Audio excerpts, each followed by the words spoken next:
Sergio Marcellus. Welcome to Yahoo Finance Presents. In this episode, I sit down with Percy Miller, also known as Master P. Master P is a music mogul, entrepreneur, philanthropist, and activist. Master P, it's great to have you on. I'm glad to be here. As a result of the protests following the death of George Floyd, city officials in places like New York City and Minneapolis are looking at their budgets and considering reallocating funds away from their police departments. Is the problem with police having too much money in their departments? Well, it's an issue, but at the same time, it's about having good police. And I tell people all the time, there's good cops and there's bad cops. I think that they need to sort out the officers that are not right. And I feel like in reward the ones that are doing right, give them incentives, the ones that are doing right, the ones that don't have, reports in their records that they doing is negligent like it's going on. And I think that's the only way we're gonna fix this problem is we gotta weed out the bad people and start doing real background checks. And then they should be, if an officer commit a crime, he should be treated like a criminal. You've said that you've been a victim of police brutality and that you could have been George Floyd a long time ago. So what happened? Well, I was coming from college and I came back to my community. And I guess this guy thought I was somebody else and he just went to beat me. And it's like, I couldn't do nothing because, he had a gun, he had a weapon. And I'm thinking to myself, but the difference was that George Floyd, it was a white cop that stopped him. That was his partner that said, what are you doing to this guy? So you don't have people like that all the time. So that's why I say it's good cops and it's bad cops. But for us to change this equality, that's what I call it, economic empowerment, and also this injustice, is going to be to buying our block back. Economic empowerment is the only way we're going to be able to do it. I tell people we got to buy back these grocery stores. We have to put money back into the African American and Latino communities. And the only way to do that is through ownership and teach our people about these small business loans and opening up our own products, also educating our people.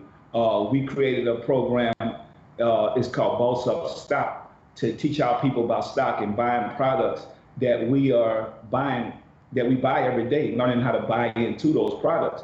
Also educating our people on African American product. So you look at us, we have rap noodles, we have rap snacks. So when you look at Aunt Jemima and you look at Uncle Ben, we don't own those products. We never did. So I'm educating people to where, when you look at Uncle Ben product, he's a model from the 1940 that got paid $50. We need to understand that. We're not gonna be able to put money back in our community because we don't own those brands. Our grandparents been having us buy those products because they thinking it's people that look like us. So I started Uncle P Rights. So you're gonna know who Uncle P is and we'll be able to put money back into the community and also teach our people about buying our blocks back. So I think educating our people to things like that is gonna change the game.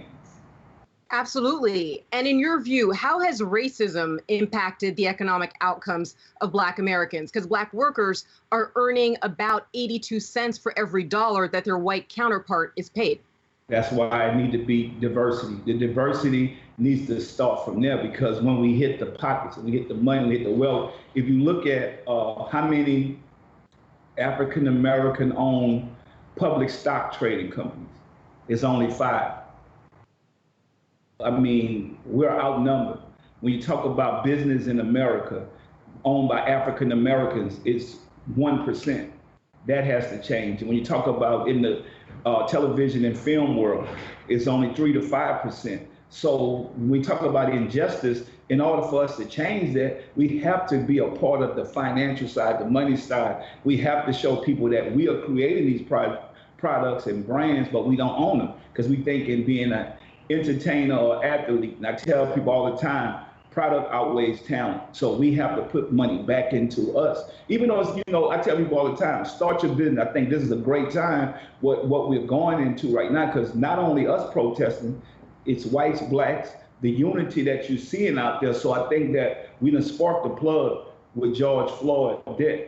But now us coming together, I feel we're stronger together. And then I think that other races are starting to recognize that we are being victimized as African Americans. And I think that's where the change is coming. So now we have to do that financially. I feel like we have to get a part of that game too, so we can create jobs and opportunities. That's what our companies and brands is about. We created this company called PJ Foods.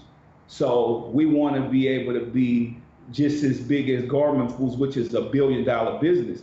And it create products for the Latin Americans. But I think that now with people look like us, to be a part of that diversity, going to the Walmarts, going to the Targets, going to the Save-A-Lots, 7-Elevens, where we're able to put product in there and be able to put product on the shelf so we can give our people opportunity and ownership. And also give back to the communities to educate our people, give them the blueprint. And you talk about Black Americans buying back their communities. Now, home ownership is a key step in building wealth. But moving forward, how can people own their homes? What are the steps? What are the concrete elements? What should they pursue? What should they do?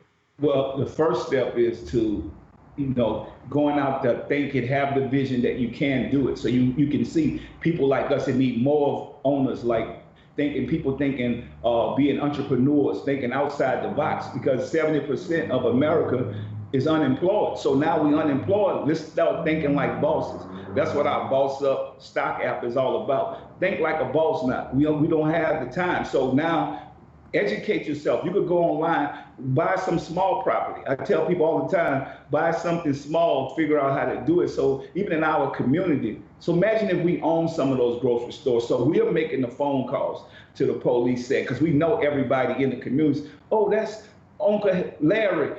Leave him alone, he'll be all right, instead of just panicking. So we know our communities, and we'll be able to put the right, proper protection of people with badges in those communities, because now we own the block. That's why I said it's time to stop burning down the block and buy the block. So our whole movement is buy our blocks back. And I think learning real estate, understanding stock, educating our people to that, opening up programs to show people that look like us. When I come from hip hop, they didn't think that we could do something like this, or we even thinking outside the box. It's a lot of great people. My partner started in the food business a long time ago from Philadelphia, James Lindsay, to where thinking outside the box. We need more people thinking like that we can create and own our own products and our own brands and buy our own real estate. Because the black dollar, we spending $1 trillion and we're not owning nothing back, even investing in stock. We need to start thinking like that. Financial literacy, we need more programs. So I feel like that's the start for this, educating our people.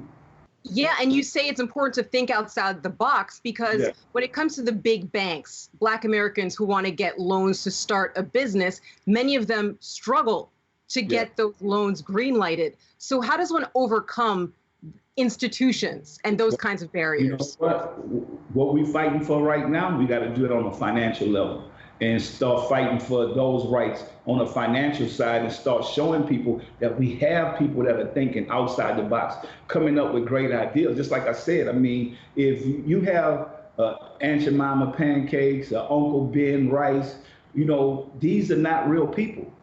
Us coming together saying, you know what, Uncle P, other guys out there and girls that have products, bringing it to life. And also, to do what's fair, we got to start hiring African-American judges, African-American jurors on some of these cases to give what's fair. And I just think in business, we need that same fairness as African-American entrepreneurs. Give us those opportunities to buy these teams. So you look at like a BET. BET is not owned by us no more. After Bob Johnson sold the company, it's time for us to create more companies like that, more content that we own. I mean, even looking at in the movie business, Black Panther, we love the movie, but imagine if we own that. So we got to get those type of budgets. We have to bring a bunch of us together. This is what I'm gonna do. I'm gonna hold accountable all my entertainers and athletes, and I want to take over their social media for 1 hour. I'm gonna start going to all of them. Whether it's Snoop, Drake, whoever. I'm gonna start going to these people and say, let me get your your social media for 1 hour, and I'm going to talk about stocks. I'm going to talk about buying our blocks back. I'm going to talk about teaching our people, putting the right people on, and then I feel like we spread that message because they don't think we're thinking like that. So that's the way we need to start thinking. We need 1 hour on everybody that I know, celebrities. I'm going to start holding them accountable, athletes and entertainers. We don't want no money from you. We're just saying, give us your social media to spread this light across the world. The same thing we had to do and get out there and protest, we need to educate our people because we all on social media now. That is the new way to get everybody attention to educate each other. It's us helping us. Do you think Snoop's going to give you his Twitter account for an hour? Yes. So I have a new document of No Limits coming out.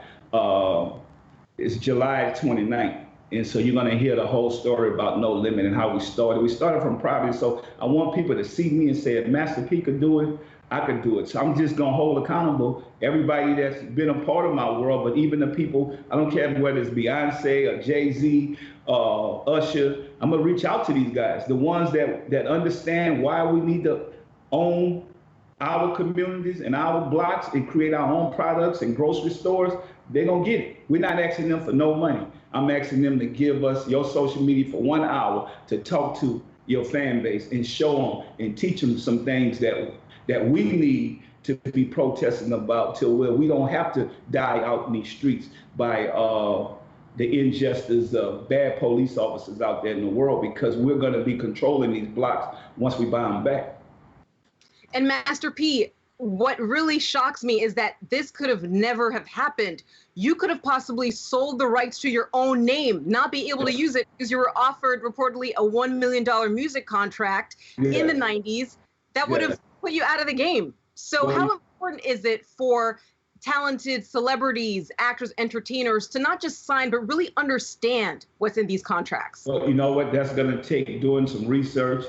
And that's what I'm saying, educating ourselves on financial literacy. I looked at the deal that Michael Jordan did back in the days, and I say he signed his rights away for $1 million. And as a kid, I was thinking, I don't want to do that. I got to keep control of my rights.